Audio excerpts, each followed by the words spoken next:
Assalamualaikum warahmatullahi wabarakatuh. Teruntuk teman-teman, sebelum menonton video yang channel yang saya buat, alangkah baiknya sebelumnya like, comment, subscribe dan tombol loncengnya, jangan lupa ya. Di sini masih bersama channel saya Ed dan Anggi akan membahas tentang persoalan penggandaan uang yang beredar di mana-mana. Di sini bertemu kembali bersama Mustafa Erwin. Yang ingin saya pertanyakan teruntuk Mustafa Erwin, bagaimana pendapat Anda, teman? Oke, selamat menyaksikan. Salam sahabat sejati. Assalamualaikum warahmatullahi wabarakatuh. Sahabat-sahabat online sekalian atau sahabat-sahabat semua yang berada di mana saja berada, baik yang ada di Indonesia maupun di luar negeri. Memang benar sekali bahwa sekarang ini lagi viralnya, lagi senangnya orang-orang tertentu dengan bahagia, dengan iming-iming, dengan rasa-rasa keinginan oleh orang-orang tertentu agar bisa untuk mendapatkan hal-hal yang lebih baik lagi berupa penggandaan uang, penggandaan duit, atau juga penggandaan emas. Hal ini kalau menurut saya sebagai sahabat sejati perlu diluruskan kembali, karena yang namanya penggandaan uang atau jalan cepat untuk menjadi kaya itu sejak dulu itu merupakan hal yang betul dikatakan sudah terkenal dan sering dilakukan, dan sering banyak kejadian-kejadian aneh, dan kejadian-kejadian itu kebanyakan adalah kejadian yang menimbulkan ketidakbaikan atau dalam hal ini terjadinya unsur-unsur penipuan. Sahabat-sahabatku sekalian, kenapa Paman Mustafa Erwin bilang begitu? Karena Paman berkata sejujurnya dan berdasarkan pengalaman hidup Paman, mulai dari bujang mencari kekayaan, mencari ilmu untuk pengandaan atau untuk mengayakan diri, ternyata semuanya itu kosong atau tidak ada hasilnya. Paman sudah menjalani ilmu itu mulai dari awal, mulai dari daerah Sabang sampai ke Jawa, sampai kemana-mana. Ternyata penggandaan uang itu adalah trik atau sihir untuk menipu orang lain agar orang lain itu terpedaya dan mau mengikuti apa yang diperintahkan oleh oknum atau dukun atau siapa saja yang mengarahkan orang-orang tertentu untuk mendapatkan hal yang lebih dari penggandaan uang itu. Kejadian-kejadian ini banyak terjadi dan Paman mengalami sendiri, bukan cerita-cerita orang. Sebagai contoh, adanya penggandaan uang yang banyak betul, katanya dengan syarat ini, itu menyiapkan nyembelih kerbau lah, menyiapkanlah darah ayam hitam lah, menyiapkanlah tebu hitam lah, ada pula yang meminta burung gagak hitam lah, macam-macam semua. Itu semua kalau pendapat Paman sudah ada trik-trik tertentu supaya orang tertarik dan berminat untuk melakukan proses penggandaan uang. Nah, dengan adanya syarat-syarat ini, maka mereka akan tertipu, terpedaya, dengan meminta uang-uang tersebut untuk tebusan, untuk syarat ini, syarat itu, dengan berbagai cara trik lagi, ditambah lagi dengan wiritan, dengan ucap-ucapan, dengan ziarah-ziarah ke kuburan, macam-macam cara atau trik mereka itu. Salah satu jalan yang lain ada juga yang menggunakan minyak-minyak,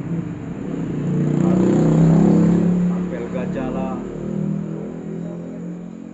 apel gajah, apel mangga lah, macam-macam lah trik-trik mereka kan. Apel surga lah, minyak apel lah, macam-macam. Tapi semuanya itu kepalsuan belaka. Kenapa? Karena kebanyakan bahwa ilmu-ilmu itu menggunakan ilmu sihir.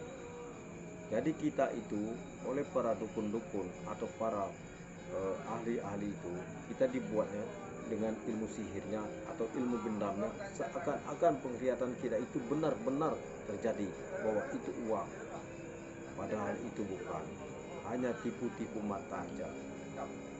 Itu banyak terjadi. Dan ada juga banyak trik lagi. Salah satu trik yang lain adalah dengan membuat uang palsu. Uang itu difotokopi dengan teknik percetakan yang halus, dari kertas-kertas biasa dicetak-cetak dan dikasih pengharum-pengharumnya seperti uang, sehingga orang terpedaya. Atau juga uang-uang itu disimpan di dalam berkas yang agak bau apek, seakan-akan uang itu baunya apek. Itu yang terjadi. Jadi trik-trik mereka itu banyak sekali. Salah satu lagi trik-trik mereka adalah dengan menggunakan istilahnya anti cukur. Itu pun tidak benar, saudara. Karena kenapa? Kebanyakan anti cukur itu rata-rata dititipkan ilmu-ilmu pada benda-benda tersebut, bukan asli. Jadi trik mereka adalah bagaimana seorang pasien yang mau mengandalkan uang atau ingin kaya, dia harus meletakkan uang tertentu untuk syarat bahwa ini benar palsu atau asli. Kalau nggak percaya boleh tes, dites, letakkanlah uang apa 1 juta atau 2 juta.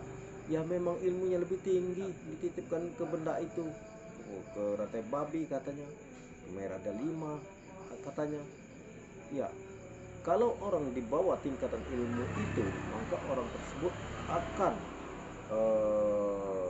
kalah, dan rambut yang dipotongnya atau dicukurnya atau tidak akan terpotong.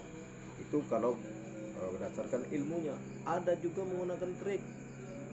Nah, itu silet itu sudah disiapkan mereka di warung-warung, sudah dititip-titipkan mereka di warung-warung, silet-silet yang sudah ditumpulkan pakai kaca, sehingga mata-matanya nggak ini lagi. Nah, disuruhnya beli warung sana, setelah itu kan ibaratnya dibungkusnya lagi, diletakkannya, itu sudah kerjasama. Kebanyakan semuanya itu terjadi di mana-mana, baik di, tidak memandang daerah mana, mau di Jawa, mau di Sumatera, mau di Kalimantan, mau di mana-mana, semuanya begitu, saudara-saudara sekalian. Itulah mengapa kebanyakan orang tertipu. Banyak lagi trik-trik yang lainnya yang tidak bisa kita sebutkan satu persatu. Yang Nyi Roro Kidul lah, yang Ratu Pantai Selatan lah, macam-macam semuanya itu. Yang ada juga yang menggunakan trik agama lah, kiai lah, ulama lah, macam-macam semuanya itu. Memang betul ilmu itu paman pernah temu dalam perjalanan paman, betul adanya. Tapi orang-orang seperti itu dalam 100 juta penduduk Indonesia cuma 1-2 orang aja yang bisa. Orang-orang itu rata-rata orang yang tidak mau atau tidak ingin lagi memiliki dunia. Orang yang pinginnya hidupnya ingin hidup dengan Allah itu semata. Betul ada, pernah saya paman mengalami dan memang betul ada. Itu namanya ilmu kepepet. Jadi dalam hal pengandaan nggak ada itu namanya pengandaan secara itu yang namanya di atas 1 miliar atau dari itu bohong semua itu. Ya kan? Karena itu adalah trik-trik penipuan belaka. Dan paman sendiri pernah melakukan dan menangkap beberapa oknum yang mengandalkan emas, mengandalkan uang. Pernah kejadian di Kudus dan daerah-daerah lain semua. Itu mereka itu kan menggunakan uang palsu, saudara-saudara sekalian. Jadi paman mengharapkan sekali kepada sahabat-sahabat semua agar berhati-hati mengikuti program-program pengadaan uang, program-program untuk mendapatkan kekayaan, program-program untuk mengadakan emas dengan jalan emasnya, misalnya harus minyak sekian, harus ini sekian, harus syarat itu, syarat ini. Cobalah berpikiran realistis. Makanya lebih baik berusaha itu lebih baik, dan usaha itu ada emasnya dunia. Oke, sekian dulu sahabat-sahabat sekalian. Mungkin kalau ada kata-kata yang salah, saya minta maaf. Semoga dalam pertemuan ini dengan keterangan-keterangan saya dari sahabat sejati Bapak Erwin bisa menambah pemikiran, bisa menambah wawasan untuk terhindar daripada perbuatan menipu, yang menggendam sehingga kita terpedaya. Jangankan mendapatkan kekayaan atau mendapatkan uang, malah uang kita sendiri yang melayang. Salam dari sahabat sejati. Assalamualaikum warahmatullahi wabarakatuh. Oke, cukup sekian dan terima kasih penjelasan dari paman saya Mustafa Erwin tentang penggandaan uang, tentang trik-triknya. Cukup sekian dan terima kasih. Wassalamualaikum warahmatullahi wabarakatuh.